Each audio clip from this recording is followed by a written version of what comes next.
संबंध है, इसलिए कृष्ण का साथ में संबंध है। कारण है चूंकि राधा रानी का ये प्रियतम लगते हैं, इसलिए इनकी पक्ष में हम, इसीलिए संबंध है। आप बोलोगे तो फिर हम कृष्ण को मानते नहीं, बोले ऐसी बात नहीं, क्योंकि राधा जी की अनुगत्य में ही कृष्ण सेवा को हम पूर्ण रूप में कर सकते हैं, तभी कृष्ण सेवा पूर्ण हो सकती है, नहीं हो सकती है।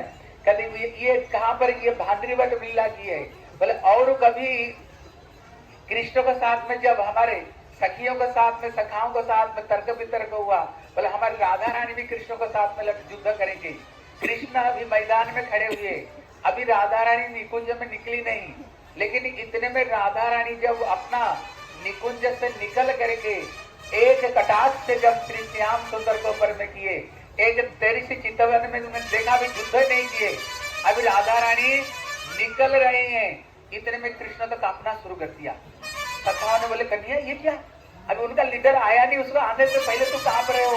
बोले पता नहीं, राधा रानी का नाम सुनते ही, इसलिए हमारे श्री प्रबोधानंद सरस्वती कहते हैं बंसी करान निपतित स्खलितम शिखंडम, कहते अगर राधा रानी एक बार श्याम सुंदर को तेरे चितवन से देख लेना, क्या होता है, कृष्ण का बंसुरी गिर जाता है, मयूर मुकुट गिर जाता है, कृष्ण का कपड़ा भी कभी गिर जाते पता नहीं चलते, और कभी कृष्ण स्वयं भी कृष्ण गिर जाते हैं, कृष्ण स्वयं भी कृष्ण गिर जाते हैं।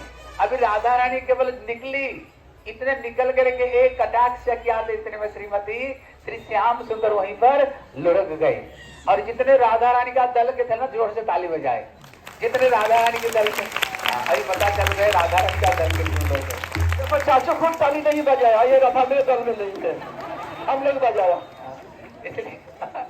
इसलिए ये स्थान अविरना भांडरी बैठे है, ठीक है ना। और ये जो स्थान है, यहीं पर ही त्रेतया युग में कृष्ण अपना राम लक्ष्मण सीता जब उनका वनवास हो गया, वो वनवास में यहीं पर थे, इसलिए कहते मोदो ध्रुव, मोद मतलब आनंद, ध्रुव मतलब होता है वृक्ष। यहाँ पर पहले विशाल बट वृक्ष था, लेकिन कलियुग से पहले वृक्ष अंतर्ध्यान हो गए, लेकिन यहाँ पर विशाल बट वृक्ष था। इसी बट वृक्षों को नीचे जब राम लक्ष्मण सीता बैठे थे, इतने में रामचंद्र मीठी मीठी मीठी में इसके मुस्कुरा रहे थे।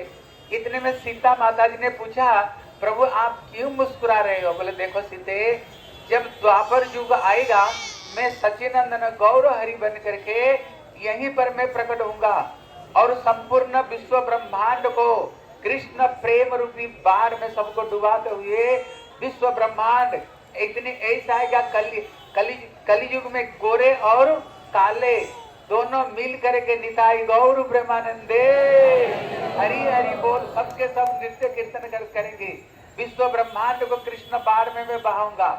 और मैंने, लेकिन उसी समय तुम, क्योंकि तुम उसी समय तुम, क्योंकि मेरी तुम शक्ति हो, उसी समय में तुम मेरी विष्णु प्रिया बन करके आओगी और मैं 26 साल उम्र में सन्यास ग्रहण करूंगा। और सन्यास ग्रहण करते हुए सारे नवद्वीप वासियों को रुला करके उनको कृष्ण विरह में डुबाते हुए मैंने सन्यास ग्रहण करूंगा और सन्यास ग्रहण करके मैं श्री जगन्नाथपुरी जाऊंगा और तुम इसी नवद्वीप धाम में यहीं पर तुम बैठ करके विष्णु प्रिया रूप में मेरी विग्रह को तुम पूजा करते रहोगे। जब उन्होंने ये प्रश्न बोली, इतने में माता सीता प्रश्न करती है, बोले प्रभु आप इतने निष्ठुर क्यों बनोगे? अगर सन्यासी बनना पर शादी क्यों कर रहे थे? सन्यासी बनकर रहो ना, पर शादी क्यों करोगे? फिर आप इतना कष्ट देकर क्यों जाओगे? फिर भगवान राम यहीं पर माता सीता को उन्होंने समझाते हैं, कहते ये प्रेम की दो पहलू है, कहते एक विरह है और एक मिलन है।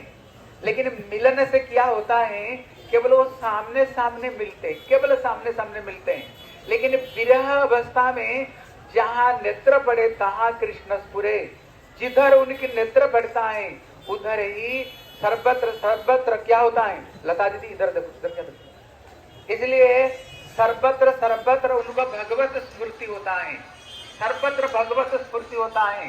इसलिए बोले पीड़ा